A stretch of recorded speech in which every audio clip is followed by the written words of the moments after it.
যেভাবে তুমি আমার জীবনে এসেছিলে না, আমি কখনো ভাবতে পারিনি এইভাবে তুমি আমাকে ছেড়ে যাবে। যেভাবে তুমি আমাকে ভালোবাসা শিখিয়েছো,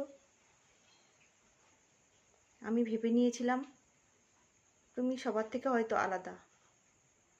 যখন তুমি বলতে আমি অন্যদের মতো নয়, কিন্তু দেখো তুমি প্রমাণ করে গেলে। আমি কোনো পুরুষকে বিশ্বাস করতাম না। তুমি আমার জীবনে আসার পর ভেবেছিলাম হয়তো সত্যিই তুমি আলাদা, সবার থেকে আলাদা। কিন্তু আমার ধারণাটা ভুল। তুমি আমার সম্পূর্ণ ধারণাটা ভুল প্রমাণ করে চলে গেলে।